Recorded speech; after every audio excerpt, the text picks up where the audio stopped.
నమస్తే. ఈరోజు మన స్టూడియోలో ప్రముఖ ఆధ్యాత్మికవేత్త, ఆస్ట్రాలజర్ బ్రహ్మశ్రీ సుభాష్ శర్మ గారు మనతో ఉన్నారు. గురువుగారితో మాట్లాడదాం. గురుగారు నమస్కారం. శ్రీవాత్సయమండి. మార్చి నెల 2025 సింహరాశి వారి పరిస్థితి ఎలా ఉండబోతుంది గురుగారు? గ్రహస్థితి ఎలా ఉంది? ఎలాంటి రెమెడీస్ చేసుకుంటే బాగుంటుందంట? సింహరాశి వారికి 10వ స్థానంలో గురు సంచారము, అలాగే సింహరాశికి 7వ స్థానంలో శని సంచారం.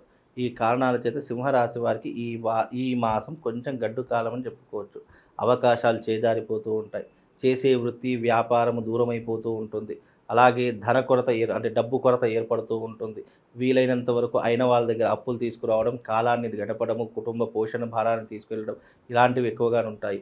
మానసిక ప్రశాంతత కోల్పోతూ ఉంటారు. టెన్షన్స్ విపరీతంగా పెరిగిపోతుంటాయి.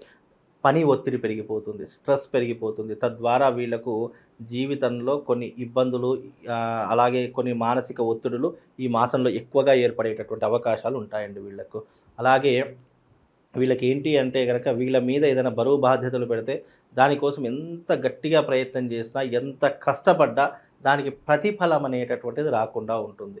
తద్వారా వీళ్ళు చాలా బాధపడిపోతారు. ఎవరితో కష్టం చెప్పుకోవాలో అర్థం కాదు. ఎవరితో బాధ షేర్ చేసుకుంటే వాడు మనల్ని చూసి వెక్కిరిస్తాడేమని భయం పెరిగిపోతూ ఉంటుంది. ఇప్పుడున్నటువంటి మాసంలో సింహరాశి వారికి భయము, ఆందోళనలు, అలాగే అప్పుల బాధలు పెరిగిపోయేటటువంటి అవకాశం ఉంటుంది. కనుక సింహరాశి వారు ఎవరైతే ఉన్నారో కాస్త జాగ్రత్తగా ఉండే ప్రయత్నం చేసుకోండి. ఎప్పుడైనా సింహరాశి వారు ఒకటి గుర్తుపెట్టుకోండి, మీ జీవితంలో మీ కష్టాలు కానీ, మీ బాధలు కానీ, మీ కుటుంబ వ్యవహారాలు కానీ ఎవ్వరితో కూడా షేర్ చేసుకోకూడదు. అలా ఎవరితోనైనా మీరు పంచుకున్నారా మీ జీవితం కొలాప్స్. వాళ్ళే వెనకాల గోతులు తీసే అవకాశం 100% తీస్తారు. సింహరాశి వారిలో ఉన్నటువంటిది ఏంటి అంటే కనుక వారి పర్సనల్ విషయాలు కానీ, ఆర్థిక లావాదేవీల విషయాలు కానీ, వాళ్ళకు ఉన్నటువంటి నెగిటివ్ అంటే అప్పుల బాధలు కానీ ఎవరికితో కూడా షేర్ చేసుకోదు. ఎంత ఉన్నా ఎదుటి మనిషి వారి దగ్గర దర్జాగానే కనిపించాలి. అయితేనే సింహరాశి వారు జీవితంలో రాణించగలుగుతారు. లేదు అని అంటే కనుక వాళ్ళు ఎన్ని పనులు చేసినా, ఎన్ని రకాల మంచి చేసినా కూడా వాళ్ళ జీవితంలో అది ఉపయోగపడకుండా బూడిదలో పోసిన పన్నీరు అవుతుంది. కాబట్టి సింహరాశి వారు ఎప్పుడు కూడా ధైర్యంగా ఉండండి. ధైర్యాన్ని కోల్పోయేటటువంటి ప్రయత్నం మాత్రం చేసుకోకండి. ఎన్ని కష్టాలు వచ్చినా, ఎన్ని ఒడిదుడుకులు వచ్చినా తట్టుకునేటటువంటి క్యాపబిలిటీని మీరు సొంతం చేసుకోండి. తద్వారా మీకు శుభం లాభం కలుగుతుందండి. గురుగారు, ఇక శుభకార్యాల విషయానికి వస్తే ఏదైనా జరగటానికి ఆస్కారం ఏదైనా కనిపిస్తుందా? ఇక్కడ శుభకార్యాల విషయానికి వస్తే గనక తప్పకుండా విందులు వినోదాల్లో ఎక్కువగా పాల్పంచుకుంటూ ఉంటారు. ఇంటి యందు ఏదో ఒక శుభకార్యం చేయాలి, లేదా ఆస్తులు కొనుగోలు చేసుకోవాలి, లేదా ఈ యొక్క స్థలాలు కానివ్వండి, ప్రాపర్టీస్ కానివ్వండి, ఇండ్ల స్థలాలు కానివ్వండి, లేదా అపార్ట్మెంట్స్ కానీ ఏదో ఒక కొనేటటువంటి అవకాశం మాత్రం అది అప్పు చేసి కొంటారా, ఇంకా ఇది చేసుకుంటారా, కొనేటటువంటి అవకాశం మాత్రం వాళ్ళ జాతకంలో ఏర్పడుతుందండి. విద్యార్థులు, నిరుద్యోగులు, వ్యాపారస్తులు వీళ్ళ పరిస్థితి ఎలా ఉండబోతుంది గురుగారు? ఉద్యోగస్తులకు మంచి భవిష్యత్తు అని చెప్పుకోవచ్చు. వ్యాపారస్తులకు ఈ మాసంలో కొన్ని ఒడిదుడుకులు ఎదురవుతాయి. అంటే ఆశించినటువంటి ఫలితాలు ఉండవు, రాబడి ఎక్కువగా ఉండదు, అది మాత్రం చెప్పవచ్చు. అలాగే విద్యార్థులకు, వ్యాపారస్తులకు సమపాలనలో ఉంటుందని చెప్పుకోవచ్చు. ఇక ఉద్యోగస్తులు ఎవరైతే ఉన్నారో వాళ్ళకు మంచి భవిష్యత్తు అని చెప్పుకోవచ్చు. ఉద్యోగస్తులకు కొంతవరకు మెరుగైనటువంటి ఫలితాలు ఉన్నాయి. ప్రమోషన్స్ రావడం, ట్రాన్స్ఫర్ జరగడము, లేదా ఉద్యోగ అవకాశాలు లేనటువంటి వారికి ఉద్యోగాలు దొరకడము, ఇలాంటివి మాత్రం మంచి ఫలితాలు మాత్రం చెప్పుకోవచ్చు. ఇక వైవాహిక జీవితం ఎలా ఉండబోతుంది గురుగారు? వైవాహిక జీవితంలో మాత్రం కొన్ని ఇబ్బందులు. ఎందుకంటే సింహరాశి వారికి 7వ స్థానంలో శని సంచారం. 7వ భావం అనేటటువంటిది కళత్ర భావం అని చెప్పడం జరిగింది. కళత్ర భావం అంటే ఏంటి? వైవాహిక జీవితం కానివ్వండి, ప్రేమికులు కానివ్వండి, ఇష్టమైనటువంటి వారు కానివ్వండి, వీళ్ళ మధ్య వైరం ఏర్పడము, బంధం దూరం అయిపోవడము, లేదా మానసిక పరిస్థితుల వల్ల కానివచ్చు, లేదా శారీరక ఇబ్బందుల వల్ల కావచ్చు, అనుమానాల వల్ల కావచ్చు, కొంతవరకు గ్యాప్ ఏర్పడుతుంది. అండర్స్టాండింగ్ లోపించవచ్చు. ఇద్దరు ఒకరి మీద ఒకరికి అనుమానం పెరగవచ్చు. ఎదుటి వాళ్ళు వేరే వాళ్ళు చాడీలు చెప్పవచ్చు. ఇలా అంటే ఒక వ్యక్తులు ఎప్పుడైనా గుర్తుపెట్టుకుని జాతకం ఏదైనా చెడు జరుగుతుంది అంటే అది మన స్వయంకృత అపరాధం వల్ల జరుగుతుండవచ్చు, లేదా జాతక లోపం వల్ల జరుగుతుండవచ్చు, లేదా వేరే వాళ్ళు మన మీద చాడీలు చెప్పడము, లేనిపోనివి చెప్పడము, ఇలాంటివి అనుమానాలు క్రియేట్ చేయడము, ఇలాంటివి కూడా ఎక్కువ జరుగుతుంది. అది స్త్రీ అయినా కావచ్చు, పురుషుడైనా కావచ్చు, ఎవరైనా కావచ్చు. సో దీన్ని బట్టి శత్రువుల ఇబ్బంది ఉందనుకోవచ్చా? శత్రువుల ఇబ్బంది మాత్రం తప్పకుండా ఉండే తీరుతుంది. శత్రువుల యొక్క భయం వల్ల వీళ్లకు ఇన్నలేనటువంటి ఇబ్బందులు కలుగుతాయి.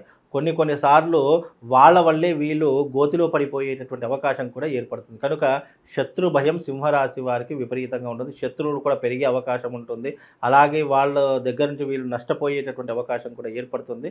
కనుక వీలైనంత వరకు శత్రువుల దగ్గర నుంచి చాలా జాగ్రత్తగా ఉండే ప్రయత్నం చేసుకోండి. అప్పులు చేస్తారని మాట్లాడుకున్నాం గురుగారు. కాస్త ఆర్థికంగా బలపడడానికి ఇంకెంత సమయం పట్టొచ్చు అంటారు? వీళ్ళకి ఆర్థికంగా బలపడడానికి ఇంకా దాదాపుగా జూన్‌లో కొంతవరకు మెరుగయ్యే ఫలితాలు ఉంటాయండి. జూన్ తర్వాత కొంతవరకు పుంజుకునే అవకాశము, ఆర్థిక పరంగా నిలదొక్కుకునే అవకాశం ఏర్పడుతుంది. మీ సింహరాశి వారికి ఒకటే అండి, మీ బాధలు ఎవరికీ చెప్పుకోకండి. మీ కష్టాలు ఎవరితో పంచుకోకండి. వీలైనంత వరకు కుటుంబ సమస్యలు కుటుంబం దగ్గరనే ఉంచండి. ఎప్పుడైతే అవి బయటకు వెళ్ళాయా మీ జీవితం చిన్నాభిన్నం అయిపోతుంది. అలాగే మీరు సంపాదించే ప్రతి రూపాయి దాచుకునే ప్రయత్నం చేయండి. మీరు డబ్బులు ఎంత సంపాదిస్తే మీ జీవితం అంత నిలకడగా ఉంటుంది, అంత పై స్థాయికి చేరుకుంటుంది. కనుక సింహరాశి వారు వీలైనంత వరకు కష్టాలు బయటకు చెప్పుకోకండి, సుఖాలు 10 మందితో పంచుకోకండి. మీ సుఖం మీతోటే, మీ కష్టం మీతోటే. కనుక వచ్చే ఇన్కమ్ దాచుకోండి, తప్పకుండా దైవారాధన చేసుకోండి. గురుగారు, ఇంకా మెరుగైన ఫలితాలు పొందడానికి ఎలాంటి రెమెడీస్ చేసుకుంటే బాగుంటుందంటారు? సింహరాశి వారు ఏదైనా మెరుగైనటువంటి ఫలితాలు కావాలంటే ప్రత్యంగిరాదేవి అమ్మవారి యొక్క ఉపాసన చేసుకోండి. ప్రత్యంగిర అమ్మవారి యొక్క హోమ సాధన చేసుకోండి. తద్వారా కొంతవరకు వీళ్ళకు మేలయ్యేటటువంటి అవకాశం ఉంటుంది. ప్రత్యంగిరాదేవి అంటే సాక్షాత్తు సింహస్వరూపమైనటువంటి అమ్మవారి యొక్క స్వరూపము. కనుక ఆ యొక్క అమ్మవారి యొక్క ఆరాధన చేసుకుంటే సింహరాశి వారికి శుభం లాభం కలుగుతుందండి. మామూలుగా ద్వాదశ రాశుల వారి యొక్క ఫలితాలు మెరుగ్గా ఉండాలి, ఏ రాశి వారైనా సరే వాళ్ళు జీవితంలో సుఖంగా సంతోషంగా ఉండాలి అనుకుంటే అందరికీ యూనివర్సల్ ఒకటి చెప్తాను. అంటే ఆ యూనివర్సల్ యొక్క ప్రభావం ఎలా ఉంటుంది పరిహారం అంటే ఎవరైనా చేసుకోవచ్చు. జాతకం దారిద్ర్యంగా ఉన్నా, నీచంగా ఉన్నా, మీ జాతకంలో ఏదైనా ఇబ్బందులు ఉన్న ఆర్థిక పరంగా కానీ, లేదు కోర్టు సమస్యల వల్ల కానివ్వండి, లేదు వైవాహిక జీవితంలో కానివ్వండి, లేదా మీకు శత్రువుల బెడద విపరీతంగా పెరిగిపోతుంది అని అనుకున్నటువంటి వాళ్ళకి యూనివర్సల్గా ఒక పరిహారం చెప్తాను. అదేంటంటే శివశక్తి స్ఫటికలింగాన్ని పూజించడం. చాలామంది అడుగుతున్నారు, గురుగారు శివశక్తి స్ఫటికలింగం మాకు ఎక్కడ దొరకట్లేదండి, మాకు అది ఎన్నిసార్లు ప్రయత్నం చేసినా ఎవరు కూడా లేదంటున్నారు అని చెప్పి చాలామంది అంటున్నారు. అయితే శివశక్తి స్ఫటికలింగం అనేటటువంటి మీకు చూపిస్తాను. అది తప్పకుండా మీ ఇంట్లో పెట్టుకొని ప్రతిరోజు బ్రహ్మ ముహూర్తంలో లేచి దానికి పూజ చేసుకునే ప్రయత్నం. పూజ అంటే ఏం లేదండి, చెంబుడి నీళ్లు తీసుకోండి, దాంట్లో ఆ నీటిలో ఒక రావి ఆకు, అలాగే ఒక మారేడు పత్రి, అలాగే ఒక తులసి దళం, మన ఈ యొక్క వేపాకు, ఈ 3 కూడా వేసుకునే ప్రయత్నం చేయండి. వేపాకు, మారేడు పత్రి, రావి ఆకు, ఈ 3 వేసుకొని ఆ నీటితో శివుడికి అభిషేకం చేయండి. తద్వారా మీ జీవితంలో ఉన్నటువంటి ద్వాదశ రాశుల యొక్క సకల కష్టాలన్నీ కూడా దూరమైపోతాయి. అది ఎలా ఉంటుంది అనేటటువంటి చాలామందికి తెలియదు. ఇది శివశక్తి స్ఫటికలింగము. పైన శ్రీచక్ర ఆకారంతో ఉన్నటువంటి ఈ శివలింగము ప్రత్యేకంగా తయారు చేయించడం జరుగుతుంది. కనుక మీకు ఎవరికైనా జాతకంలో ఇబ్బందులున్నా, గ్రహస్థితి బాగా లేకపోయినా, గురువుగారు మా జీవితంలో చాలా ఇబ్బందులు ఉన్నాయి, ఆర్థిక పరంగా ఇబ్బందులు పడుతున్నాము అని అనుకున్న ప్రతి ఒక్కరు కూడా ఈ శివలింగాన్ని పూజించరు. కేవలం ద్వాదశ రాశుల వారే కాదు, ఎవరైనా సరే ఈ శివశక్తి లింగాన్ని కనుక పూజిస్తే మీ జీవితంలో ఉన్నటువంటి అరిష్టాలు దూరం అవుతాయి, మీ ఇంట్లో ఉన్నటువంటి నెగిటివ్ ఎనర్జీ దూరం అయిపోతుంది.